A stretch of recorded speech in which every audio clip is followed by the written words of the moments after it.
اسمي كريم، عندي 23 سنة وأنا الولد الوحيد في العيلة. أختي الكبيرة سلمى متجوزة من راجل مسافر أغلب الوقت، فبتبقى عندنا مع أمي وأبويا فترة ثم تروح شقتها. أمي وأبويا سافروا في عزومة بعيدة لقرايب في الريف، وأنا كالعادة رفضت أسافر معاهم. مش بحتاح الريف، الناموس، النت الوحش، والناس بتنام بدري. أختي سلمى سافرت معاهم علشان حامل، بتحب الهوا هناك. أنا بقيت لوحدي في البيت، وأمي قبل ما تسافر وصت جارتنا أم حمدي. أم حمدي دي أرملة عندها 50 سنة، شكلها حلو وعايشة لوحدها بعد ما بناتها اتجوزوا. هي صاحبة أمي من الطفولة، ومفاتيح شققنا مع بعض. أمي بتقولها: خلي كريم ياكل عندك، هو مش هيعمل لنفسه أكل. أول يومين أم حمدي كانت بتعمل أكل وتبعت لي، وأنا ما كنتش باكل حاجة، كنت بطلب سندوتشات أو آكل حاجات جافة. هي لاحظت وقالت لنفسها: ده لازم ياكل معايا بالإكراه. فجأة وهي في يوم من الأيام الساعة 11 الصبح، أنا كنت نايم نوم تقيل ومش متغطي. فجأة لقيت حد بيدخل أوضتي. أم حمدي دخلت نادت عليا كذا مرة، وأنا مفيش رد. كانت مصرة إنها توقظني عشان آكل معاها، وأمي وصتها ما تسيبنيش من غير أكل. أنا صحيت على صوتها قريب من وشي. قالكي: تعالى يا كريم، الأكل هيبرد، عاملالك مكرونة بشاميل زي ما بتحب. أنا لسه نايم ومش فايق أصلاً. الواحد لما بيصحى من النوم بيكون شكله وحش ومش مركز. قلت لها: مش جعان، هاتي الأكل هنا وأنا هسخنه بعدين. رفضت، قالت: لا، أمك قالت لي أقعدك معايا على السفرة، أنا مستنياك، مش هاكل غير لما تيجي. وقفت على كده وخرجت. وأنا واقف من النوم لاحظت إن الملاية كانت ناحية رجلي وجسمي كله مكشوف. ومع إن الواحد بيصحى بتحصل له حاجات مش لطيفة، أنا ما كنتش واخد بالي خالص. أم حمدي بصت لي نظرة طويلة ووشها احمر، وبلعت رئتها بصعوبة وخرجت جري من غير ما تقول حاجة. أنا فضلت محتار، إيه اللي حصل؟ ليه جرت كده؟ لما بصيت لنفسي حسيت إن الأرض اتهزت تحتي. حصل حاجة محرجة جدا، وهي شافت كل حاجة. لبسي الداخلي بقى مش مهم الوصف، لكن أنا كنت مرعوب ومكسوف لدرجة إن قعدت على السرير نص ساعة مش قادر أتحرك. الفكرة إن أم حمدي مش ست عادية، دي صاحبة أمي وجارتنا. لو فضحتني الدنيا هتقوم وما تقعدش. ترقبوا الجزء التاني علشان تعرفوا كريم هيعمل إيه بعد الموقف المحرج، وهيروح ولا مش هيروح. عدت حوالي ساعة وأنا مش عارف أتصرف. كنت مكسوف قوي وعمال أقلب في نفسي، أروح لها مش أروح. هي شافت كل حاجة، إزاي أبص لها في وشها بعد كده؟ لكن أم حمدي ما كانتش ست تتهز. بعد شوية رنت عليا التليفون، صوتها كان واطي شوية وفيه ركفة خفيفة. قالت لي: الأكل ساقع يا كريم، أنا جعانة وقاعدة مستنياك، هتيجي ولا آكل لوحدي؟ قلت لها بسرعة: أنا مش هقدر آجي، أنا تعبان. قالت: أنا مش هكدب عليك، هقول لأمك إنك رفضت تيجي تاكل معايا رغم إني عاملة الأكل اللي بتحبه، هتقولي إزاي؟ حسيت بضغط، قلت لها: معلش، أنا هروح أغسل وشي واجي. اتسلقت شوية ثم قالت بصوت ناشف: ما تقلقش، أنا شايفة كل حاجة من قبل كده، الرجالة اللي في سنك طبيعي يحصل لهم كده. أنا انهارت من جوايا، هي بتتكلم عن إيه؟ يعني هي فاهمة غلط ولا فاهمة صح؟ المهم إنها خلتني أحس إني مجبر أروح علشان ما تزعقش لأمي. قمت أخدت دش سريع، لبست حاجة واسعة ونزلت. قلبي كان بيزيد قلق، أنا مش عايزها تفتكر إني راجل متحرش أو وسخ. أنا اللي حصل كان غصب عني وأنا نايم. دخلت شقتها، كانت السفرة معمولة، في ضوء خافت والمكرونة بالبشاميل بتطلع بخار. هي قاعدة لابسة جلابية منزلية وشعرها منسدل، بصت لي بعيون فيها مزيج من الحنية والضحكة الخفيفة. قالت: اتفضل يا كريم، تعال قعد. انت عاملي ايه؟ كنت نايم على وضعية وحشة مش كده؟ أنا ما ردتش. جلسنا ناكل. كانت هادية جدا، بتاكل ببطء وبتطلع عليا من تحت رموشها. بعد شوية قالت: والله انت كبرت يا كريم، من ساعة ما كنت بتجرى ورا الحمامة في الشارع وانت دلوقتي. قلت لها بسرعة: أنا دلوقتي راجل عندي 23 سنة. ضحكت: أيوة شايفة؟ النهاردة اتأكدت. ضحكت أنا كمان متوتر. قالت: بالنسبة للي حصل الصبح، ده مش غلطتك، انت كنت نايم وأنا اللي دخلت من غير استئذان. قلت: أنا آسف خالص. قالت وهي تنزل عينيها: ما تبقاش آسف، بس أنا حابة أقول لك حاجة. حجمك كبير جدا، يعني مش طبيعي، ودي حاجة تفرق. أنا اتخضيت من كلامها. هي بتقول كده ليه؟ هل هي بتغازلني ولا بتمزح؟ ترقبوا الجزء الثالث علشان تعرفوا أم حمدي هتطلب إيه من كريم، وهل هيرضى ولا لأ. أم حمدي قفلت التلفزيون اللي كان شغال على وتر هادي. قالت لي بصوت خافت: تعرف يا كريم، أنا من يوم ما جوزي مات وأنا حاسة إن الدنيا واقفة. بناتي سابوني وراحوا لحياتهم. أنا قاعدة لوحدي في البيت ده طول اليوم، وبيت أمكم جنبي، وأنا بسمعكم بتضحكوا وبتعيشوا.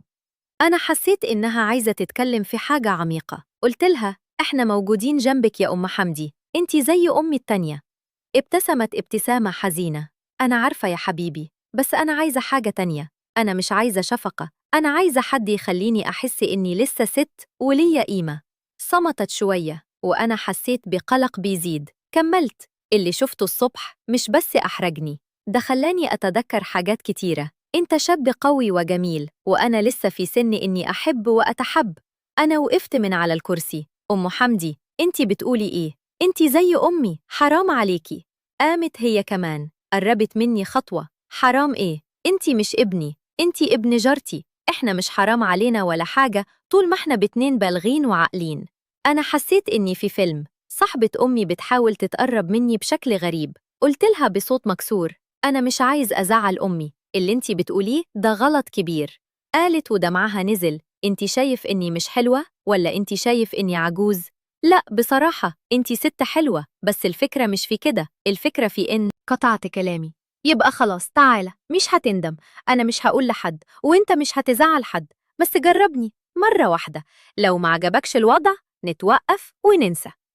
أنا كنت محتار، جزء مني بيقولي أركض، وجزء تاني فضولي عايز يعرف. وفجأة قربت مني أكتر، حطت إيدها على دراعي وقالت: تعالى يا كريم، أنا هخليك تنسى كل هموم الدنيا. هي كانت بتتنفس بسرعة وعينيها فيها شرر. أنا كنت واقف زي التمثال. ترقبوا الجزء الرابع علشان تشوفوا كريم هيسيب نفسه للرغبة ولا هيهرب، وأم حمدي هتتصرف إزاي بعد ما فضحت نفسها. ما عرفتش أقول لأ، مش عشان أنا ضعيف، لكن عشان حاجة جوايا صحتلي: جرب، محدش هيعرف. أم حمدي أمسكت إيديا وجرتني على الأوضة. كانت مرتجفة ووشها وردي، وريحة عطرها غمرت المكان. قالت لي بصوت مبحوح: سيب نفسك يا كريم، أنا عارفة أنت عايز إيه. في اللحظة دي أنا نسيت إن دي صاحبة أمي، نسيت الجيران، نسيت الخوف.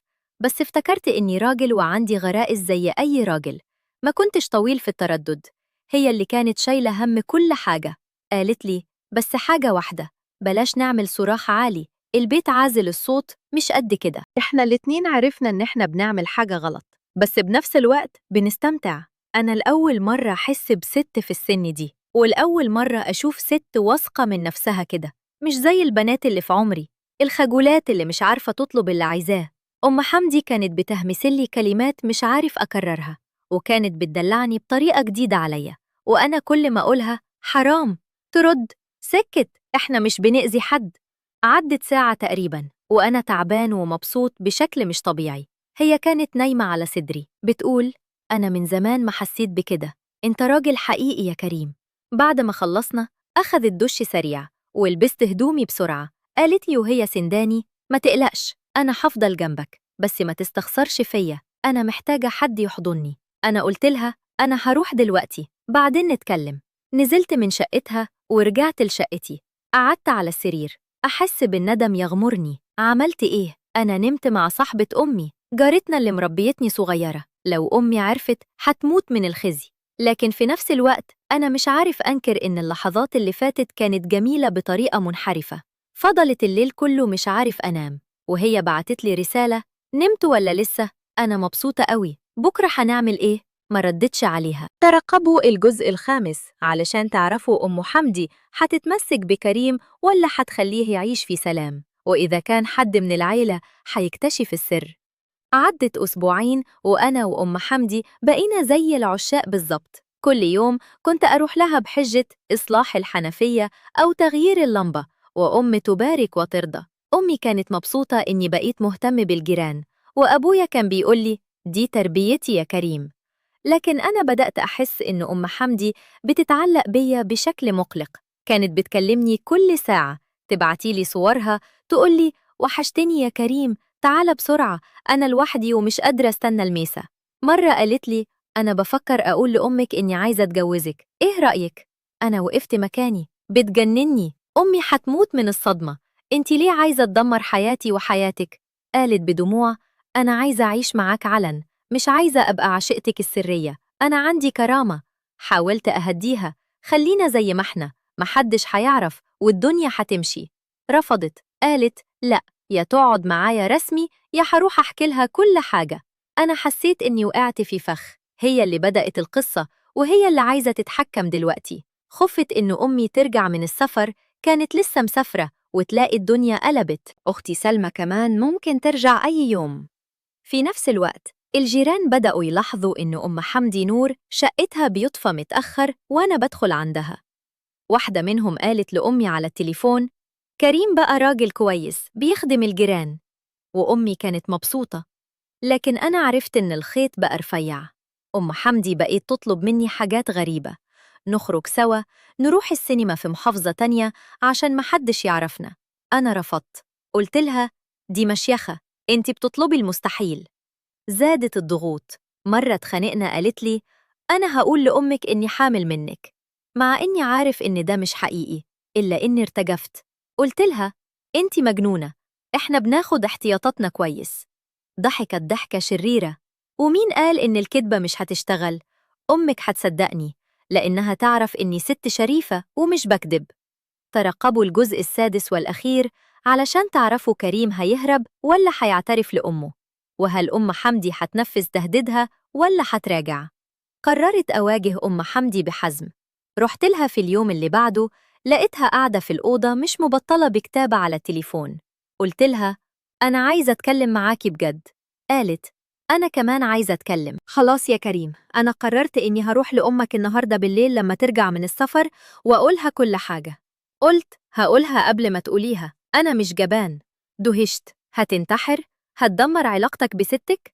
أنا اللي دمرتها من أول مرة نمت معاكي، بس أنا مش هسكتك تهدديني. يا نروح سوا لأمي ونعترف، يا نسيب بعض دلوقتي للأبد. صمتت دقيقة، دموعها نزلت. قالت بصوت واطي أنا خايفة يا كريم، خايفة أرجع لوحدي، أنت كنت أجمل حاجة حصلت لي من سنين. حسيت بضعفها، قلت لها أنا آسف، بس أنا مش هقدر أكمل كده. أنتي عايزة راجل يرتبط بيكي علن، مش عيل خايف من أهله. أنا مش هكون الراجل ده. بكت طويلاً. قالت طب أعمل إيه دلوقتي؟ إزاي أنسى كل اللي فات؟ نتوقف عن الكلام خالص، ما تبعتيش رسايل، ما تكلمنيش قدام الناس، وسيبيني أعيش حياتي. ولو حبيتي تتجوزي راجل محترم أنا هساعدك. اتفقت. خرجت من شقتها وأنا حاسس إني اتحررت من جبل على صدري. بعد أسبوع رجعت أمي وأبويا من السفر. أمي حضنتني، قالت لي وحشتني يا كريم، أم حمدي بتقول عليك خير، بتقولك أنت بقيت راجل محترم وبتخدمها. قلت أنا بحاول أبقى كويس. عدت الأيام وأم حمدي بقت تتعامل معاي رسمي زي أي جار، بس أحياناً لما تبصلي من بعيد بشوف في عينيها حزن عميق. أنا ببص بعيد عشان مرجعش لنفس الدوامة. أختي سلمى جابت مولودة والبيت فرحان، وأنا اتعلمت إن الغلطة مش نهاية الدنيا، لكن اللي بيعمل غلطة لازم يتحمل نتيجة شجاعته إنه يوقفها بدري قبل ما تخرب كل حاجة. الخلاصة، الجيران أحباب، لكن الحدود بين الراجل والست لازم تفضل واضحة علشان ما حدش يندم. دي كانت حكاية كريم وأم حمدي. عجبكم اللايك والاشتراك وتفعيل الجرس علشان توصلكم قصص وحكايات جديدة. لقاء قريب إن شاء الله.